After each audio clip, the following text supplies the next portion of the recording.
Hey everyone, welcome back to English Zeal. So we're going to cover the words and the culture from story number 9 here, which was Craigslisting like crazy.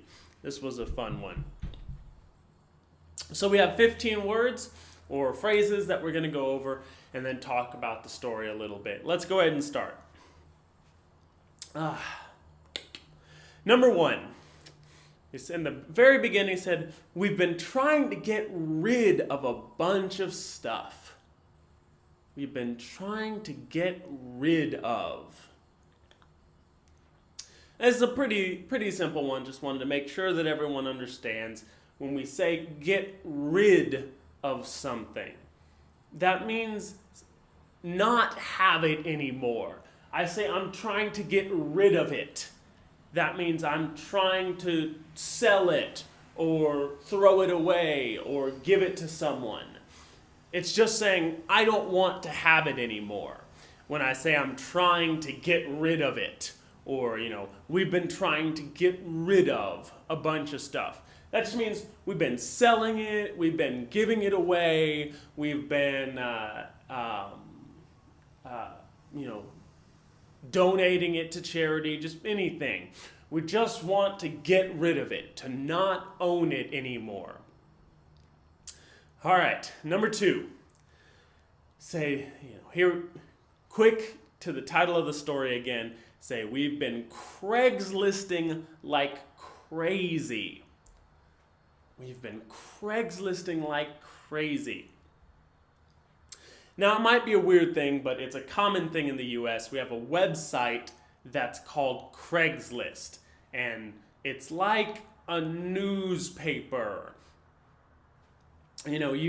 People put stuff they want to sell on this website, and other people who are in the area look on the site and see who's selling stuff, and they go to their house and buy the stuff that they're selling. So it's not like you send it in the mail. You sell it locally. You advertise it to people locally around close to your house. You advertise it to people close to your house, and when they want to buy it, they come to your house to look at it, and then if they want it, they buy it from you directly. And so that's what Craigslist is. We used in the US a lot. And when I say we've been Craigslisting like crazy, you see you have Craigslist-ing. Craigslist with the ing ending. It's something that we do in informal spoken language in the US a lot, which is that we add the ing to anything, any noun, a lot of different nouns, to make it into a verb. So we have Craigslist. Craigslist is the name of a website. But when we say Craigslisting, that means using Craigslist or doing work on Craigslist. We add the ing ending to make a noun into a verb. We do it a lot with internet stuff or website stuff, modern things that there aren't really verbs for, And especially like this, we say the name of a website with ing to mean doing something with that website. I've been Craigslisting, means I've been using Craigslist. A lot of times you hear someone say, I've been Googling, to mean that I've been searching on Google, or I'm sure there's got to be some more, but my brain's not working right now. But we use that a lot. If you hear the name of a website with ing at the end of it, or some noun that with ing, a lot of times in informal speech we use that to turn a noun into a verb, and it's improper. It's not correct English, but we do it. And when I say Craigslisting like crazy, that just means a lot. We say doing something like crazy. we think crazy, it means there's something wrong with your head. But we use it kind of metaphorically in this way to say just doing something a lot or really fast or really close together. I've been driving like crazy these last couple of days. When we say a sentence like that, that just means all the time. I've been driving so much and I'm tired of it. So we just use doing something like crazy. I mean, too much, a lot, more than I would want to, more than I do want to. So, all right, number 3, say, you meet such a broad spectrum of people. You meet such a broad spectrum of people. So when we think about a spectrum, it's kind of a science word. And when we talk about a spectrum, we talk about something that's on a line, something that's on a scale that goes from here to here, one end to the other end. We say, a spectrum is something that has two directions. You think of a line. And, one thing that you hear spectrum a lot in science is the light spectrum. So the light spectrum is all the different colors of light, and they're on a spectrum. They're on a line that goes from all the way over here to all the way over here. So when we talk about a spectrum, we mean very radically opposite, something that has a lot of different things on it, very different endpoints. And that's the science word that we use formally. But when we use it like this, we say, you meet such a broad spectrum of people. Now, broad here just means big or long or wide. Broad, something's broad, means it's wide. So we say you meet such a broad spectrum of people. Just means, people are on a line. There are people that are like this, and there are people that are like this. There are people that you really like, and there are people that you really don't like. They're on a spectrum. And when you're selling things online, and the people have to come to your house to talk to you, you meet them, and you realize, you meet a broad spectrum of people. A lot of different types of people. All right, number 4. And, again, reinforcing number 3. So number 4, complete opposites. Talk about complete opposites of people that I met. Or, I'm sorry, complete polar opposites. Now, it makes sense to just say complete opposites of people. Or even just say opposites of people.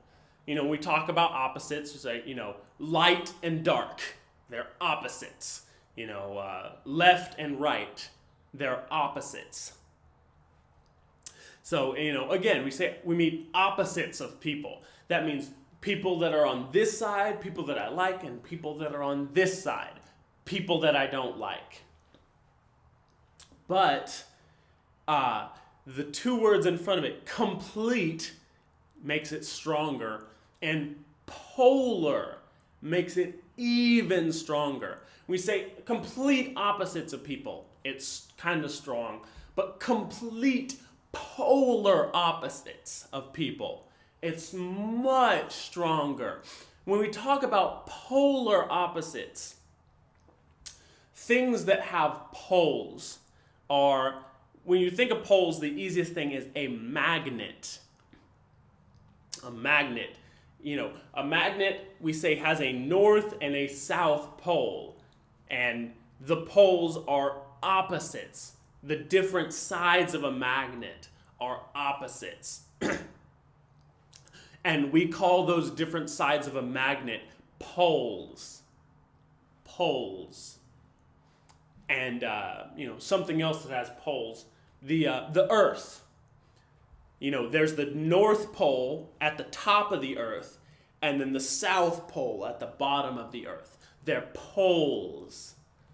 So when you say polar, that means pole-like. Polar opposites. Complete polar opposites of people. Just means very different types of people. All right.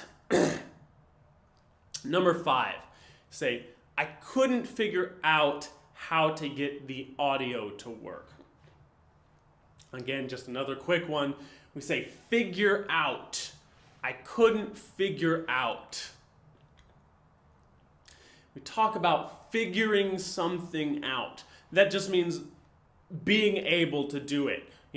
When I say I figured it out, that means I found the answer, or I found a way, or I found a way to do something. Say I figured it out. In this case, say I couldn't figure out how to make the audio work. That means I couldn't understand. I couldn't. I kept trying different things and it wasn't working. I couldn't figure it out. I couldn't solve the problem. All right. And number 6, say, I had to hook it up some different way. I had to hook it up.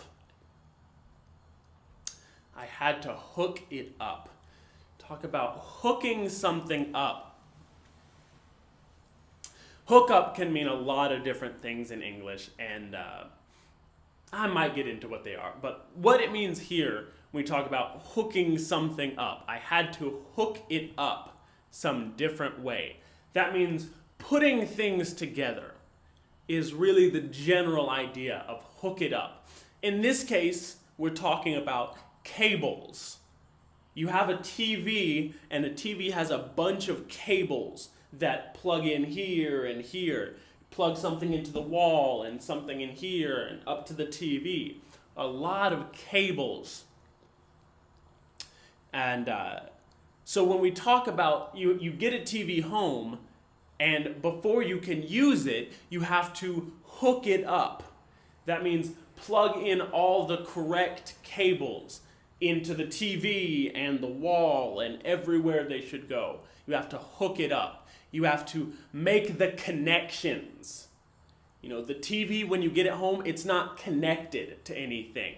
So you have to make those connections. You have to hook it up. Now, hook it up more informally, you hear it sometimes in English, it really means to make connections. And one way we use it in English, to hook up, means to give me something. And this is very much slang. It's a very bad way to talk. I don't talk like this. But someone will say, hey, hook me up. Hook me up. Or hook me up with some. Hook me up with something. That just means give me something. I want that connection. Connect me to something. Hook me up with some food, man. That just means give me some food. I want some food. It's a very informal slang that some people use. Hook up also means to have sex with. And you can usually tell from the context of the sentence what they're talking about. When you think of hooking up is to make connections with something, and so we do use it in English. Someone will say, and again, this is very slang talk that people use to say, I hooked up with this girl last night. I hooked up with this girl last night. That just means I had sex with her. And we also use it to just mean introduced. We say, my friend hooked me up with his friend. Just, he made a connection. My friend hooked me up with Steve, his friend, and we went fishing or we went hunting. anything. It just means to make that relation. But yeah, when exactly, it just, you kind of have to be a little careful because it can mean to have sex with. So it's usually when we use it like that, it's that one sentence that I said. Oh man, I hooked up with this girl last night. Or I hooked up with this really attractive girl last night. That's how people use it to mean had sex with. All right, number 7. Say, we talked about the woman that was nice. And then on number 7, say, but then on the other hand, this guy, holy shit. So, on the other hand, when we're comparing things, sometimes we use this phrase. On one hand, I have this, but then on the other hand, I have this. You think you have two things that you want, and you're looking at them and comparing them. This is literal. You have something here, and you're looking and you don't know which one you want, or you're comparing them. But we use it in metaphorically a lot in speech, just to say, I'm talking about the other thing now. So at the beginning, he said that they're polar opposites of people. And then he talked about the first one, and then he said, then on the other hand, that's saying, I was talking about this hand, but then on the other hand, that means I'm going to start talking about this other guy, the bad situation. And then in there it says, on the other hand, this guy, holy shit. And again, holy shit is a pretty common expression, and it just means wow, or it was really surprising, or really interesting. In this case, you can tell by the tone that it's going to be bad, the situation. Holy shit. So just saying, wow, I'm surprised, or it's a big deal, this situation that we're talking about. And it is considered offensive to a lot of people as well. The word shit is often considered offensive. So, again, not usually appropriate for work or formal situations, more of a very familiar expression. All right. Number 8. Say, he was, I don't know, at least 6'8", probably bigger than that. I mean, way up here, towering over me. So again, when I say 6'8", it means 6 feet and 8 inches. 6 feet and 8 inches. But in English, we almost always just say 6'8" to say his height. And 6'8", I don't know if you can see it, but it's probably about here. I'm 6'1" if you don't know what feet and inches are. I'm 6'1", so 6'8" would be about here. So he's 6'8", probably bigger than that. I mean, way up here, towering over me. We say someone is towering over you. That means they're really big. You think a tower is a big building, like the World Trade Center in the US, or the Sears Tower, or the Chicago, or no, what is Sears Tower? There's another one in Chicago, I don't remember what it is. But just think a skyscraper, a really big building, is a tower. So we say, he's just towering over me. That means he's a lot taller than I am, looking down at me. He's really big. Okay. Number 9, we say, he's just trying to see if he can rip me off. He's just trying to see if he can rip me off. So, rip me off in English means, what's a good way to put it? Take advantage of me, or get a deal from me. When I say he ripped me off, that means I paid too much for something from him, or he bought something from me for too cheap. So when I say I got ripped off, that means I got a bad deal. I got a bad deal. I had a transaction happen. Transaction means I bought something from someone else, or I sold something to someone else. Trading money for things. So I had a transaction with someone else, and I feel like I lost, and the other person won. I got a bad deal. I paid too much to get something, or I gave something away that I had for really cheap, really cheap. So when I say I got ripped off, that means I did a transaction and I lost. I ended up really bad. The other person won. They got the best side of the deal. And so we say, he's just trying to see if he can rip me off. That means he wants to bargain and he wants to pay less than what my stuff's worth. He wants to rip me off. He wants to see if he can rip me off.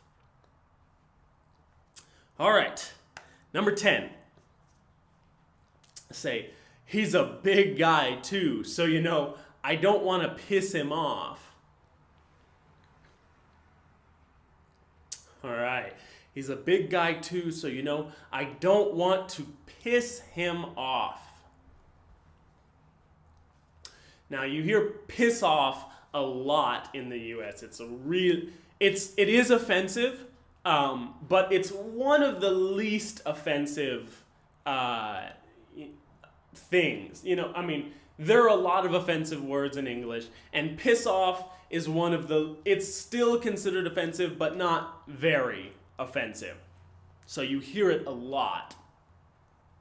In this case, I say, I don't want to piss him off. Now, when I say I'm pissed off, that means I'm angry. I am pissed off. That means I'm angry. In this case, we say, I don't want to piss him off. That means I don't want to make him angry. We're in a situation, we're bargaining, where it's kind of easy for people to get angry. And he's big, he's really big. And I don't want to piss him off. I don't want to make him angry at me, because he might physically hurt me. So I don't want to piss him off. It means I don't want to make him angry. All right, number 11, we say, but I also don't want to get taken for a ride. I don't want to get taken for a ride. All right, so when I say, he took me for a ride, it kind of means, he tricked me. We say someone took me for a ride. That means, they kind of deceived me, or they tricked me into doing something I didn't want. So here we say, and it's an idiom, and, I'm trying to come up with some explanation for it, but, I tried to come up with some explanation for it, but it really doesn't it's hard to explain it literally. I can't think of a good way, but we do use it kind of often. Say that he took me for a ride. that means he tricked me or he deceived me. So in this case, I say, I didn't want, or I also don't want to get taken for a ride. That means I don't want to be a fool. I don't want him to trick me or pressure me into selling him my stuff for cheaper than it's worth. I don't want to get taken for a ride. All right, number 12. We say, I ended up sticking firm. I ended up sticking firm to the price. All right, so we say sticking. Think of something sticking. Something sticks, it's there, and it's hard to get it off. You say these are stuck together. They're stuck together. You can't remove it if something's stuck to something else. It's attached. It's hard to pull it off. And so sticking, we think stuck. We say sticking firm. Firm means hard or strong. Usually means hard. We say something's firm means it's hard to squeeze. A pillow is soft. Like on your bed, a pillow is soft. You can squeeze it easily. But a rock is firm. You can't squeeze it easily. It's hard. So when you say sticking firm, that means sticking really strong, really hard. It can't come off. And when we say metaphorically sticking firm to my price, that means I didn't move. I didn't change the price that I was asking for it. I told him I wanted $50 and I didn't go any lower than that. So $50, I stuck firm on my price. All right, number 13, you say, I just wanted to tell him to get the hell out of my house. Now, saying get the hell out of my house is a really offensive thing to say. If you have a guest over and you tell them to get the hell out of my house, it's really offensive. It's a really rude way to tell someone to leave. It just means I want you to leave, but it's very commanding and very offensive, very rude. So when I say I wanted to tell him to get the hell out of my house, that means I was really angry at him. I really didn't like him. I wanted to insult him. I wanted to say something rude to him. All right. Okay, number 14. Again, similar word. Say, I was really scared inside, but I was able to stick firm on my price. And so you just hear sticking firm again. Just means attached, really strong. You can't get it off. Sticking firm. I was able to stick firm on my price. All right, last one. Number 15, we say, finally, he got pissed off and left. So that's just saying, he got pissed off. That means he got angry or he became angry. He got pissed off and left. That's just saying, because I wouldn't change my price, he got angry and he left. And so, what did you think about just the general tone of the story?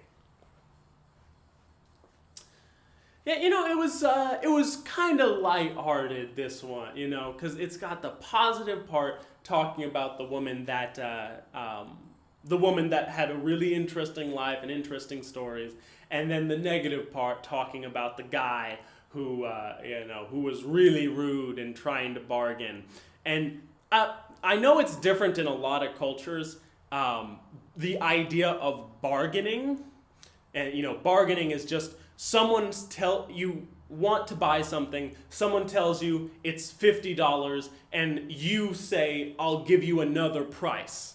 Anything other than $50. Even if you say, I'll give you $49. In the US, people don't do that very much. You go to the store in the US and you pay the price that they ask for the things. Sometimes if you're buying really expensive things, people will bargain. They'll ask to pay a less amount. But it's uncommon in the US. And so a lot of times when Americans want to sell something and the person tries to bargain with them, they get uncomfortable because it's really not in the culture bargaining when buying things. And so this story was a story that actually happened to me, and I was again really it was really not in my culture. I was really uncomfortable in that situation when this happened. And so, a little bit of lighthearted, the nice lady who was from Hawaii, and then a little bit of angry at this other guy who was really big and really mean. And so, yeah, but that's about it. Thank you, guys.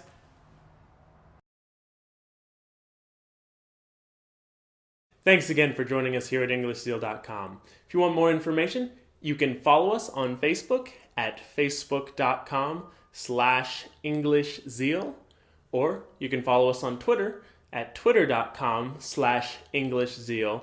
Or if you have any questions, comments, suggestions, or requests, you can send us an email at info@EnglishZeal.com. Thank you, guys.